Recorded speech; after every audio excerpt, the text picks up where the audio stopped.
तो सतगुरु चरण को करु प्रेम प्रणाम। अशुभरन मंगल करन श्री देवचंद्र जी नाम। श्री प्राणनाथ निज मूल पति श्री मेहराज शुभ नाम। तेज कुंवरी श्यामा युगल को पल पल करु प्रणाम। श्री प्राणनाथ तुम सत्य हो, तुमसे चलत जहां। मैं अधीन करनी नहीं, राह गहे की राज। बोलो श्री सतगुरु महाराज की जय। केते आप कहावे परमेश्वर, केते करत है पूजा। साध सेवक होए आगे बैठे, कहे या बिन कोई न दूजा। इनमें से तो कई ऐसे भी हैं जो स्वयं को पूर्ण ब्रह्म परमात्मा के रूप में घोषित कर देते हैं, और कुछ लोग उनको परमात्मा का स्वरूप मानकर पूजने भी लगते हैं। कुछ साधु उनकी सेवा में हमेशा लगे रहते हैं और इस प्रकार का प्रचार करते हैं कि हमारे गुरुदेव के समान इस ब्रह्मांड में कोई दूसरा श्रेष्ठ व्यक्ति नहीं है। इसमें इनमें तो का मतलब कि ये संसार में है जो लोग, वे स्वयं को परम पूर्ण ब्रह्म परमात्मा बताते हैं। और कुछ लोग, और जो संसार में कुछ लोग उन्हें परमात्मा का स्वरूप मान के उनकी पूजा भी करने लगते हैं। और कुछ साधु ऐसे हैं जो दिन रात हमेशा सेवा में लगे रहते हैं और इस प्रकार का प्रचार करते हैं कि उनके सतगुरु के सिवाय ब्रह्मांड में कोई भी दूसरा व्यक्ति महान नहीं है, श्रेष्ठ नहीं है। भाई रे ब्रह्म ज्ञानी ब्रह्म देख लाओ, तुम सकल में साई देखिया। ये संसार सकल है सुपना, तो तुम पार ब्रह्म क्यों पेखिया। श्री महामती जी कहते हैं कि हे ब्रह्म ज्ञानी भाइयों, आप जगत के कण कण में जिस ब्रह्म को देखते हैं उसे मुझे भी दिखाइए। जब यह संसार स्वप्नवत है तो आपने इसे परब्रह्म कैसे देख लिया। महाराज जी कहते हैं कि जब आप जगत के इस कण कण में ब्रह्म को देखते हो तो मुझे भी दिखाओ अगर ब्रह्म है तो, क्योंकि यह सारा संसार तो स्वप्न का है। जिसे परब्रह्म, आपने इसमें परब्रह्म को कैसे देख लिया, इसमें परब्रह्म को कैसे देख पाएंगे जब संसार का है।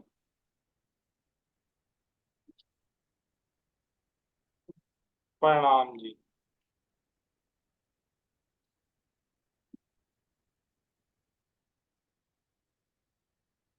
बोले श्री प्राणनाथ प्यारे की जय। श्री सतगुरु महाराज की जय। धाम के धन की जय। श्री सतगुरु रामचंद्र जी महाराज की जय।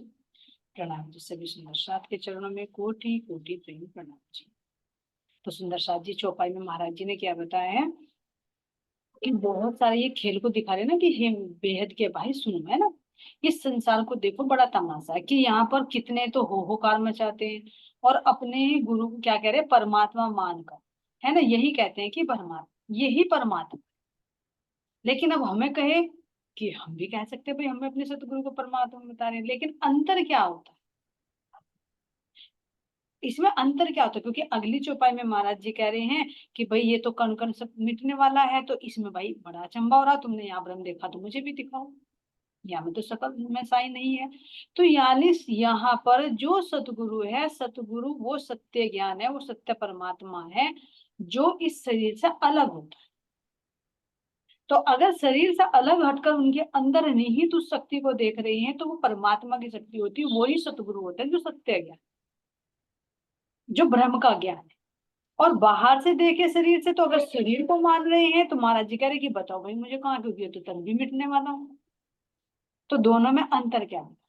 अज्ञानतावश महाराज जी कहना चाह रहे हैं कि अज्ञानतावश जो लोग अपने सतगुरु को परमात्मा घोषित कर देते हैं, जबकि ना उनके स्थूल शरीर को अलग करते, ना उनके अंदर चेतना को अलग करते, ना उनके अंदर निहित शक्ति को देख पाते, बस कह दिया कि मेरे गुरु तो लंबी लंबी दाढ़ी वाले हैं और बस ऐसे, केवल कहाँ तक कहीं पूछे ध्यान किसका करते हो भाई, हमारे सतगुरु ऐसे ऐसे पंडाल का ध्यान कर देते हैं, ऐसे पंडाल लग रहा है, ऐसे हमारे गद्दी पर सिंहासन पर गुरु जी बैठे हैं, ऐसी लंबी लंबी सफेद दाढ़ियां हैं, बस ऐसे ध्यान कर देते हैं। तो महाराज जी कह रहे कि ये परमात्मा हो गए,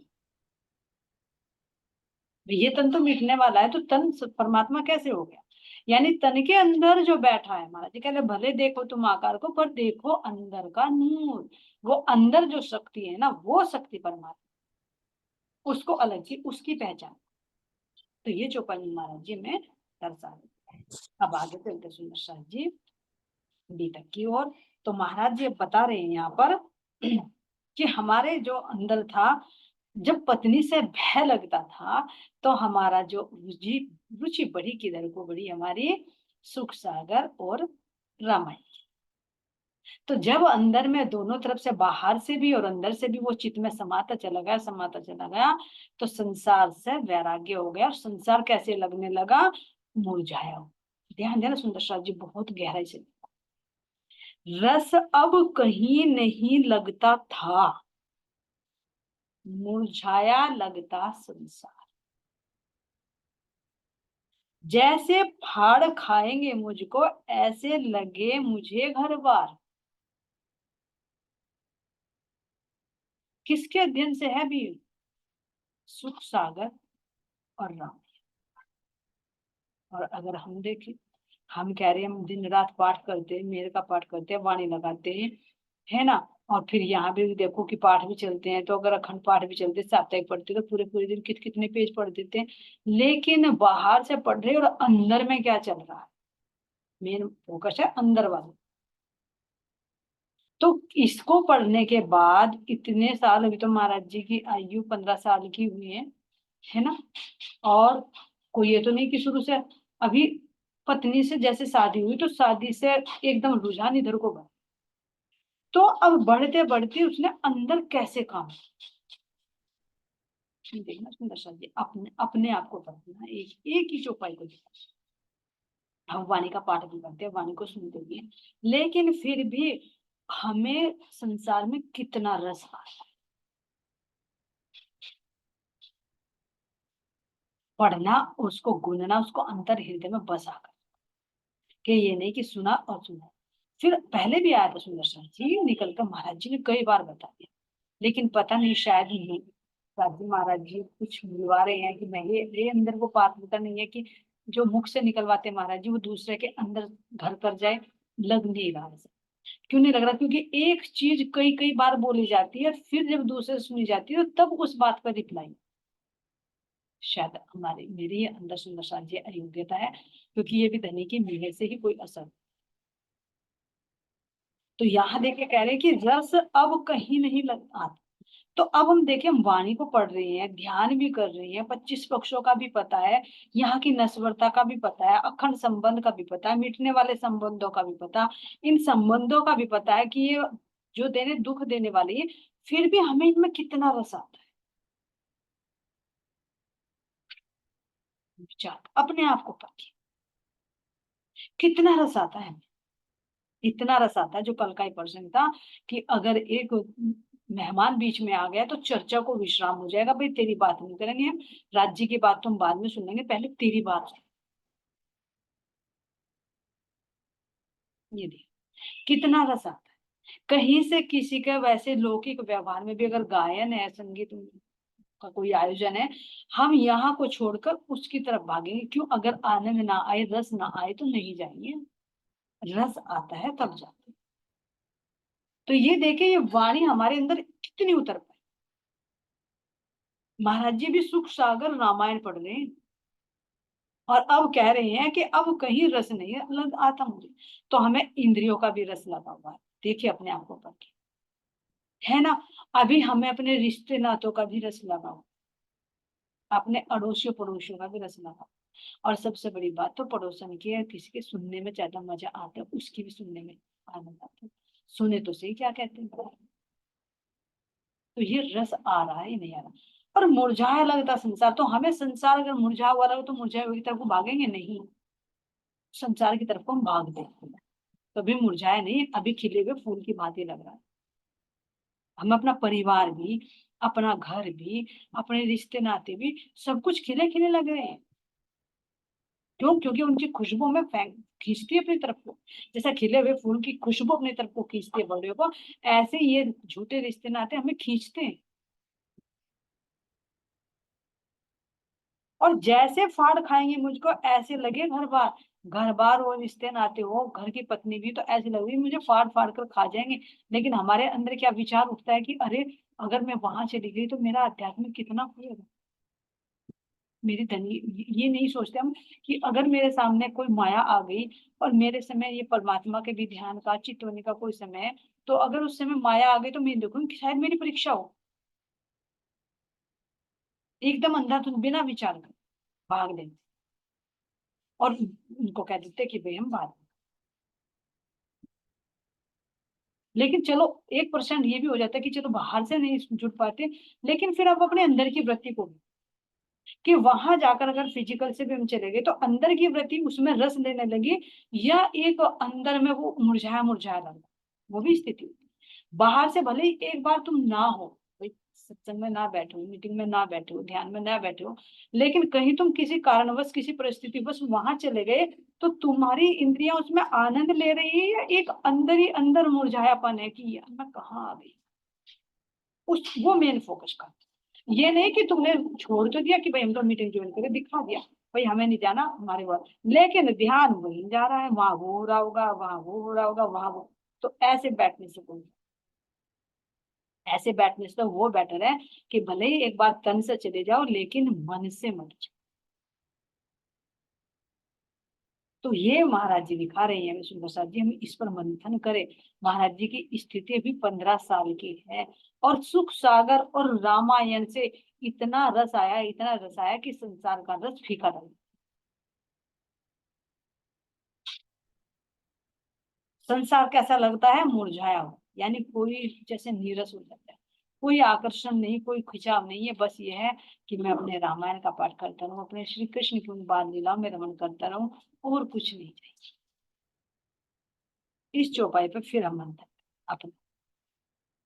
सोचा करते थे गृहस्थी से, हे ईश्वर कैसे छूटे, जकड़ गए हम जिस बंधन में, वे बंधन कैसे टूटे। अब सोच रहे हैं, जकड़ तो दिए घर वालों ने मजबूरी में, गृहस्थी के संबंध में, लेकिन महाराज जी अंदर ही अंदर सोच रही हैं कि ये जो मेरे पैरों में बेड़ियां डाल दी ना, हाथों में भी पैरों में भी, तो इनसे मैं कैसे छूट। जकड़ गए हम जिस बंधन में, वे बंधन कैसे टूटे। प्रेम का बंधन नहीं है, ये माया का बंधन। इस बंधन को आत्मा देख रही है। तो अगर बाहर से शरीर की स्थिति से जीव की स्थिति देखेंगे तो कहेंगे भाई ये तो विवाह का बंधन है, बहुत शुभ लगन है, शुभ मंगल है, सब कुछ होता है। लेकिन अंदर की दृष्टि जब देखते हैं तो ये एक आत्मा को बांधने का एक बंधन है, माया का बंधन। जयमाला नहीं डलती, वो हार माला डालती। जितनी फूलों की माला डाल दी, तेरे गले में मैंने डाल दी, मेरे गले में तूने डाल दी। अब बस आज से तू मेरी, मेरी सारी जिम्मेदारी, जितनी माला में फूल है, फूलों के अंदर पंखुड़ी है, इतनी जिम्मेदारी आज तेरे गले में मैं डाल रहा हूँ। लेकिन उसे डलवा के खुश हो। हाथ माला डल गई, जयमाला हो गई। अंदर से देखो कौन सी जयमाला हो गई, बंध गए बंधन में। और फिर और पल्लू से पल्लू बांध कर ऐसे कर देते बस, आज तक के साथ फिर क्या 7 जन्मों का संबंध।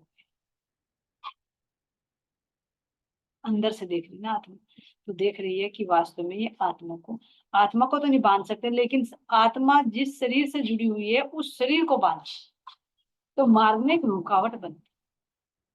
देखिए सुंदर साथ जी, हर कोई महसूस कर सकते इसको, बहुत रुकावट, फिजिकल भी, मेंटली भी बहुत कुछ आता है।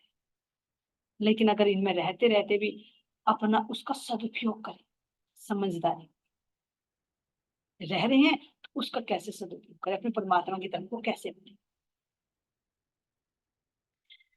अति उत्तम हो यदि किसी तरह पत्नी मर जावे, तो यह झंझट जो कुछ है अपने पर से हट जावे। कह रहे सुंदर साथ जी, अंदर में मन में तो है ही नहीं, अब ये कहे कि भाई मन से मर जाए, मन में तो है ही नहीं, पहले ही नहीं मन, क्योंकि मन तो सुख सागर रामायण में चला गया ना, संसार तो मुरझाया मुरझाया लग रहा। तो अब जो संबंध है वे कांटे की तरह चुभ रहे, तो अब छोड़ तो नहीं सकते। अब एक ही साधन है कि वो छुड़वा सकते, और उसका एक ही तरीका छुड़वाने का, इसलिए कह सुंदर साथ जी, अति उत्तम हो यदि किसी तरह पत्नी अपनी मर जावे, तो यह झंझट जो कुछ है अपने पर से हट जाए। जो मेरे ऊपर झंझट गया, मेरे ऊपर जो जिम्मेदारी आ गई है ना, जिस बंधन में मैं जकड़ गया। ध्यान देना सुंदर साथी, एक एक चीज, मतलब जब शादी हुई और फिर गृहस्थी में जो एक अनुभव हुआ होगा ना, वो एक एक अनुभव महाराज जी को कच उठता, क्योंकि बहुत अंदर में गहराई में जाकर ना ये सब निकलता है। जब अंदर वाली चेतना बहुत दुखी होती, जब निकलते हैं मुझसे कि अच्छी से अच्छा तो मिल जाएगा अच्छा, जब अंदर वाला गवाही नहीं देता, जो इंद्रियों के विषय है उसकी तरफ को जाने, बहुत गहराई से बात होती है, ऐसे नहीं कहते। क्योंकि जो चीज मन में नहीं बची हुई, तो उसके साथ फिजिकली भी रहना बहुत मुश्किल हो जाता। और जो मन में बसा हुआ, तो इंद्रियों का तो फिर कोई रुकावट है ही नहीं, क्योंकि मन के अकॉर्डिंग ही इंद्रियां चलती है। तो यहाँ महाराज जी पीछा छुड़ाना चाह रहे हैं, तो कह रही हैं, निष्कंटक हो जाए मार्ग सब, जब जो चाहे कह कर दूर, जब चाहूं तब दंड कमंडल, उठा उधर ही को चल दूं। निष्कंटक हो जाए मार्ग, मेरा जो आध्यात्मिक मार्ग है जो मैं चल रहा हूँ, तो मेरा ये निष्कंटक हो जाए, यानी कुछ भी बाधा ना आए, कोई बंधन किसी तरह का ना हो। क्योंकि अब बंधन ये हो गया कि अंदर में तो वैराग्य है, और साथ में और ये पत्नी बांध दी, तो अब इसको छोड़कर जाऊं तो जाऊं कैसे? समाज भी बुरा कहेगा कि भाई शादी करी क्यों थी, पत्नी भी कहेगी भाई शादी करी क्यों थी जब तुम्हें वैराग्य में जाना था। तो अब कह रहे महाराज जी की ये बेड़िया जकड़ गई, तो अब कह रहे कि अगर मर जाए तो मेरा रास्ता साफ हो जाएगा, ना कोई कुछ कहेगा, और ना मुझे कुछ छोड़ना पड़ेगा, ना कुछ, ना दिन रात की क्या घर में होती होगी समस्या। क्योंकि महाराज जी इधर को खींचते होंगे, पत्नी इधर को खींचती होगी, जैसे हमारे अंदर होती है, चेतना उधर को खींचती है, लेकिन इंद्रियां बाहर को खींचती है, कहीं की मजबूरी समझ ले या कोई जिम्मेदारी समझ ले। देखो कितनी रुकावट होती है अंदर में, कैसे युद्ध खड़ा होता है।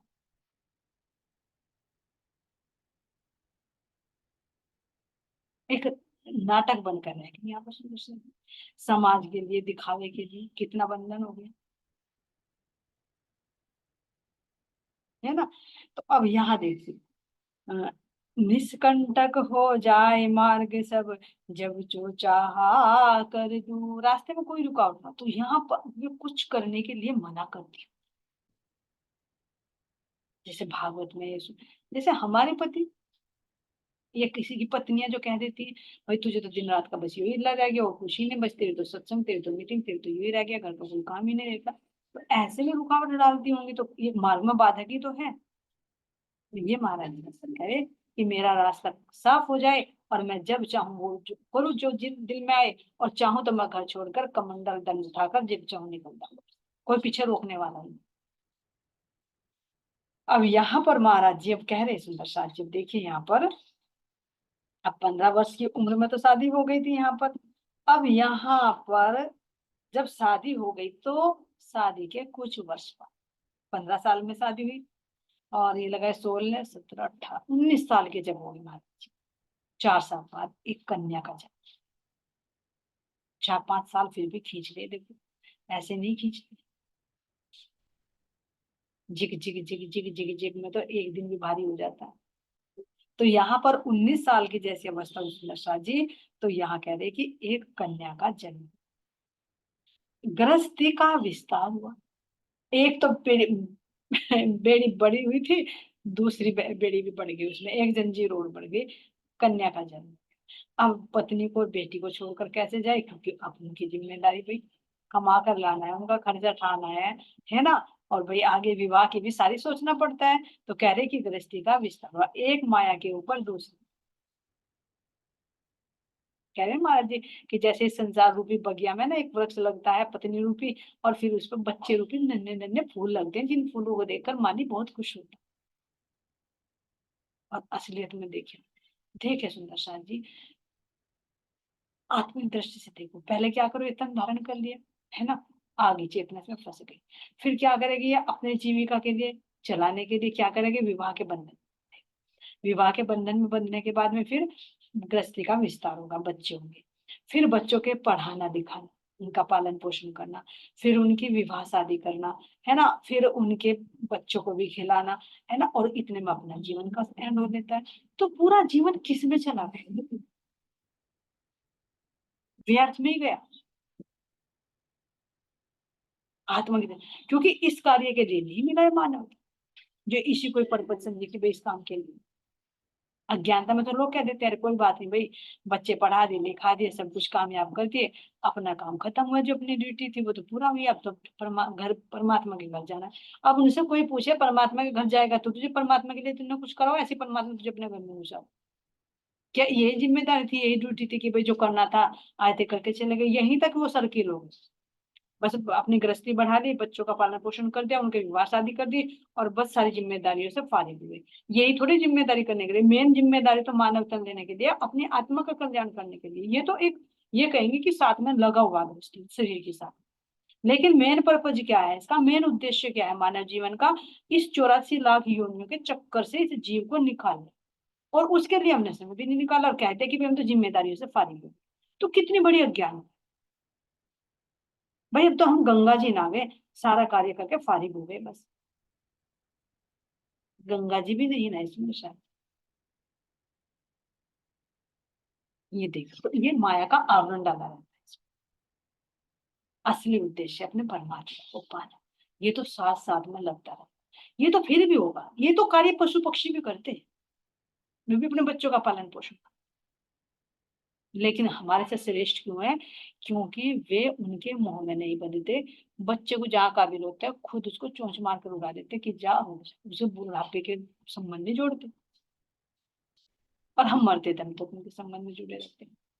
तो ये महाराज जी कह रहे हैं कि आत्मिक दृष्टि से देखो, तो मुझे क्या लगा, यहाँ पर मेरी गृहस्थी का भी विस्तार हुआ। बाहर से देखेंगे तो बड़ी खुशी हुई, खुशी है, अंदर की दृष्टि है सुंदर सा जी, दो दृष्टि है, एक देह की दृष्टि और एक आत्मिक दृष्टि। देह की दृष्टि से देखेंगे तो विवाह शादी हो रही, भाई खुशी का काम है ना, आगे परिवार बढ़ा, भाई खुशी का काम, एक से दो हुए, दो से तीन हुए, तीन से चार हुए, चार से आगे बढ़ते चले जाएंगे तो बढ़ोतरी। लेकिन आत्मिक दृष्टि से देखे तो महाराज जी कह रहे हैं कि ये परिवार का जो बंधन बना तो माया का बंधन बना। एक एक बेटी तो पड़ी हुई थी, दूसरी बेटी भी पड़ गई। अब जिसको ये अच्छा लगता है वो तो फंस जाएगा, अभी तो पत्नी के चक्कर में फंसा था, फिर छोटा छोटा बच्चा हो जाएगा, मोह डबल, डबल की जिम्मेदारी होगी। तो डबल जिम्मेदारी हो गई, तो अब परमात्मा तक को कम बढ़ेंगे। लेकिन यहाँ महाराज जी कह रहे कि जितनी माया की बेड़ियां बढ़ती गई, मेरे अंदर वो वैराग्य बढ़ता चला। कैसे, जैसे यहाँ पर जो डूबने वाला होता है ना, वो जितनी गहराई में जाए, गहराई में जाए, एक एक कदम डलते डलते उसे ये रहेगा, अरे अब डूबा, अरे अब डूबा, अरे बचू तो कैसे बचू। लेकिन जिसे पता ही नहीं कि तू डूब रहा, वो तो उसमें डुबकता जाएगा, और कहेगा दो हुए तो और चार और हो जाए, है ना, और जन्मदिन मनाओ, हर साल जन्मदिन मनाऊंगा, हर साल ढोल बजाऊंगा। ये देख, ये एक सांसारिक दृष्टि, एक आध्यात्मिक दृष्टि। सांसारिक दृष्टि वालों को आध्यात्मिक दृष्टि गलत है, और आध्यात्मिक दृष्टि वालों को ये लौकिक दृष्टि, ये है ये।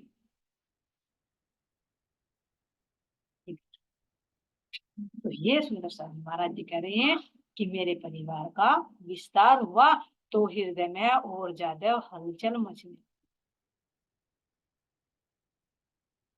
इधर जगी और अमर ज्योति, निरस्ता का संचार हुआ। आप देखो, परिवार में बच्चा आने पर हमारा मोह बढ़ जाता है। पहले एक से होता है, पत्नी से होता है, या बहू से होता है, या बेटी से होता है, बेटे से होता है, और जहाँ पोती नाते हुए वहां पर और मोह है, जिम्मेदारी, जो टाइम दे पाते थे वो भी नहीं दे पाते। हो गया रसीला, और संसार और दो फूल खिल गए, अच्छा लगा।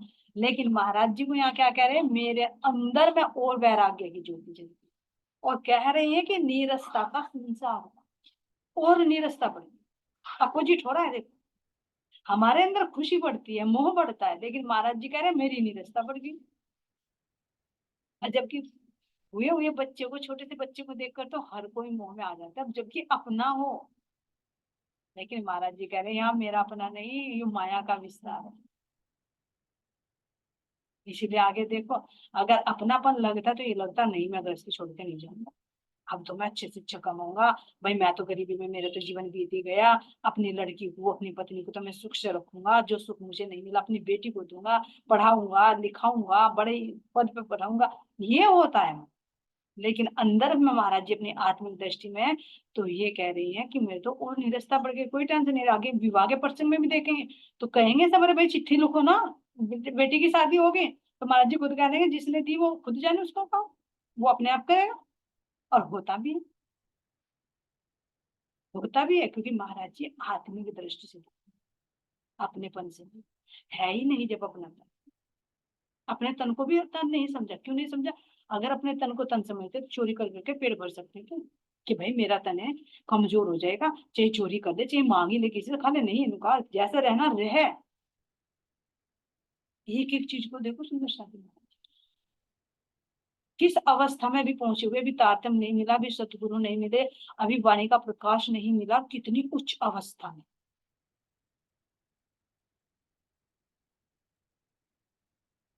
ऐसे नहीं कि एकदम ऐसे वैराग्य हो गया।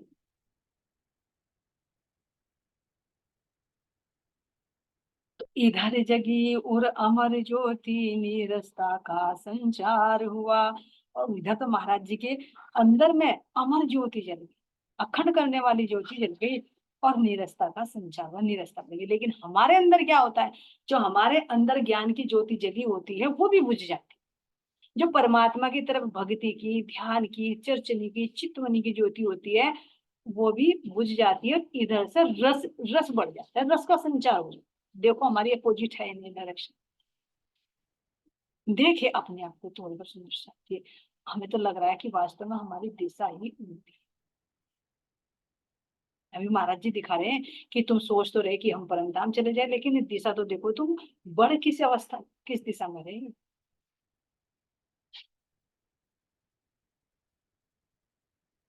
ये नहीं कह रहे कि ब्रज ब्रज वाले भाव में रही। ब्रज में भी तुम्हारे बच्चे थे, ब्रज में भी तुम्हारा परिवार था, लेकिन दिल रहता उदास। अंदर में धनी के प्रति वो प्रेम उजागर है, अपने से ज्यादा अपनी कहना को महत्व देते थे। इसी तरह सुंदर साथ जी, जो हमें अपने धनी को प्रायोरिटी देनी है तो अपने धनी को देनी है, ना कि अपने परिवार को, अपने बच्चों को। कर्तव्य सम्मान, लेकिन हृदय में सबसे पहले सर्वप्रथम स्थान पर मेरे धाम धनी होने चाहिए, कोई और नहीं। तो इसी अवस्था में रह सकते। तो अब यहाँ पर कह रहे महाराज जी, नीरसता वैराग आदि सब सामग्री एकत्रित थी, बिना बहाने घर से कैसे चले आत्मा चिंतित थी। नीरसता और वैराग्य, सारी सामग्री एकत्रित।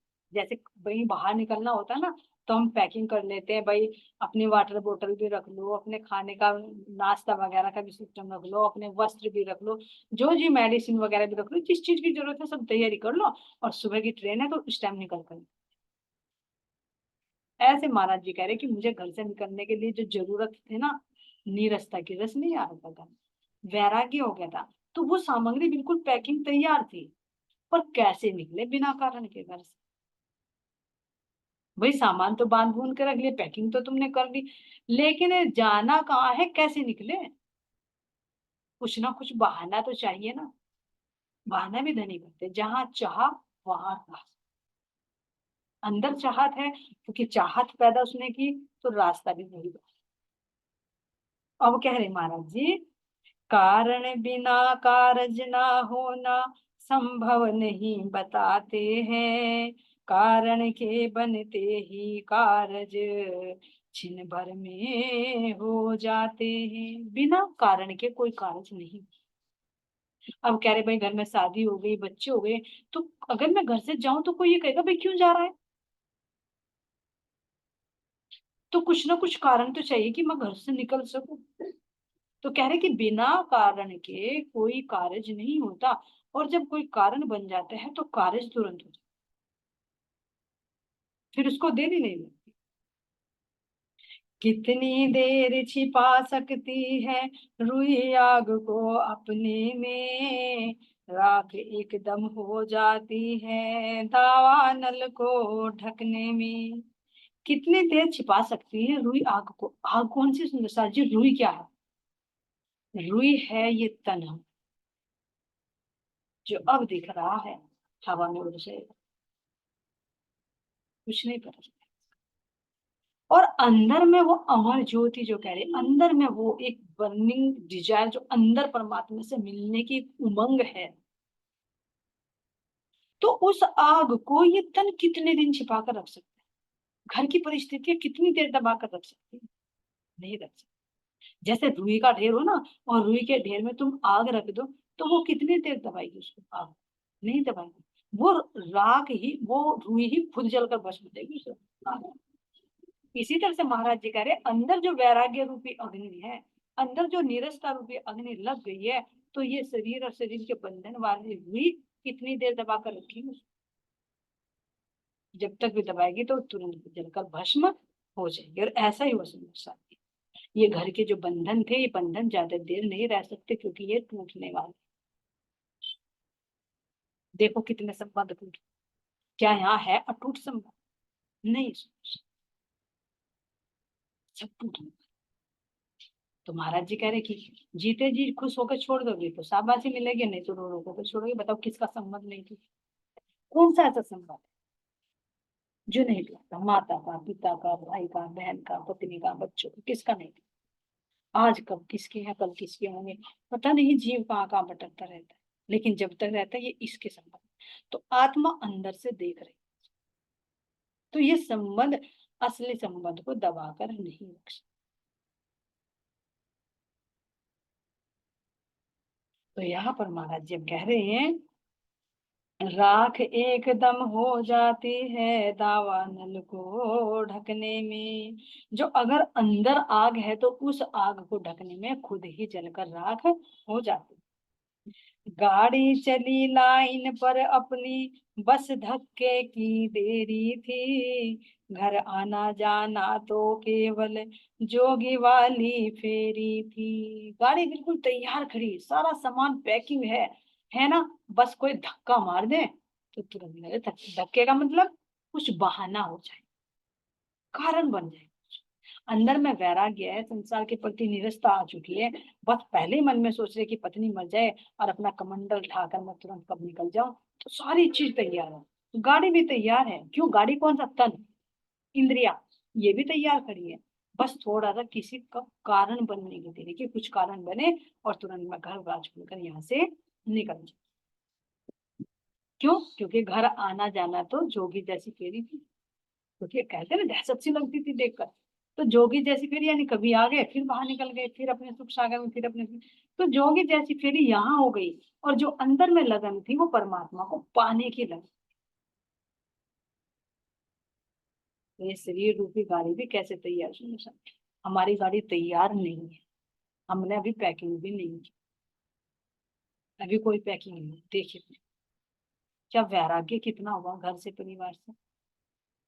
अगर अभी महाराज जी कहते कि चल तुझे लेकर चलना, तो अरे मेरे बेटे की शादी हो जाए, थोड़ी सी इसकी पढ़ाई रह रही है पूरी हो जाए, है ना?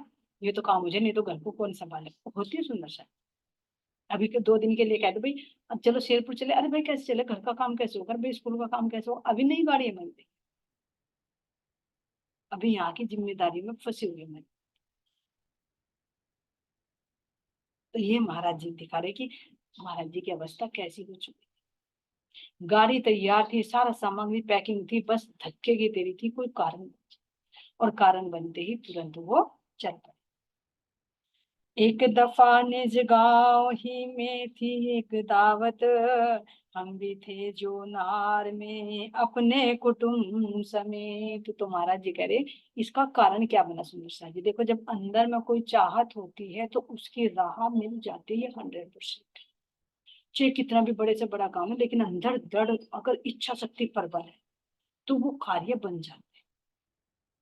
लेकिन जब हमारे अंदर वाली इच्छा शक्ति कमजोर होती है तो बनते बनते कारण भी नहीं होता। कैसे सोचे, जैसे मान लीजिए अगर मेरे अंदर दृढ़ इच्छा हो, अरे मुझे महाराज जी शेरपुर जाना है, प्रभु, है ना, जाना है, मेरे अंदर दृढ़ इच्छा है, तो कुछ ना कुछ व्यवस्था हो जाएगी। अगर अंदर में इच्छा नहीं है कि भाई मैं तो चली गई, प्रणाम कर आई, आप तो नहीं जाऊंगी, तो सिचुएशन होते हुए, सुविधा होते होते भी नहीं जाऊंगी। ये इच्छा शक्ति पर निर्भर है। कोई कार्य संभव होता है, लेकिन अच्छी दृढ़ इच्छा शक्ति की मुझे करना है तो धनी वो व्यवस्था करा देते हैं। लेकिन जब अंदर इच्छा ही नहीं है तो वो क्यों कराए? अंदर प्रबल इच्छा महत्वपूर्ण, कोई भी कार्य करने की। तो यहाँ उसमें धनी सहयोग, तो कहते हैं ना कि परमात्मा उसी की सहायता करते हैं जो खुद की सहायता करते हैं। खुद की सहायता का मतलब ये है कि अपने अंदर वो दृढ़ इच्छा शक्ति को प्रबल करे। और अगर अंदर में ये यार चलो प्रणाम कर लिए थे, है ना, अब तो भीड़ भड़ाके में क्या होगा, क्योंकि अभी दृढ़ इच्छा नहीं है तो नहीं जा पाए। और अगर है प्रबल इच्छा कि मुझे जाना है, तो चाहे भीड़ हो, कितनी भी भीड़ हो, उसमें भी तुम्हें धनी जगह दिलवा ही देंगे। अंदर प्रबल इच्छा होनी चाहिए। ये तो ये महाराज जी के अंदर मौजूद थी। तो कारण बन गया कि गांव से एक दावत आई हुई थी और हम भी अपने परिवार सहित उस दावत में गए हुए। तो क्या कारण बनता है सुंदर साथ जी यहाँ पर, उसका प्रसंग अगली मीटिंग में लेंगे, अब के लिए नहीं, क्योंकि टाइम हो चुका है। सुंदर साथ जी, है ना, अंदर प्रबल इच्छा है, और फिर आगे किस तरह से वो रास्ता बन जाता है धनी की मेहर से, ये हम आगे श्रवण करेंगे। तो सुंदर साथ जी, जितनी भी चीजें हमें मिल रही है अनुभव में, कुछ प्रैक्टिकल भी होते हैं, वास्तव में हम एक दूसरे से शेयर करें और एक दूसरे का हम सहयोग करें।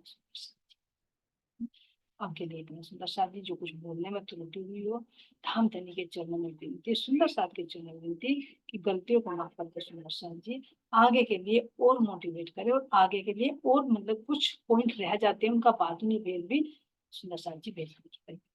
आप सभी के चरणों में कोटि कोटि प्रणाम जी।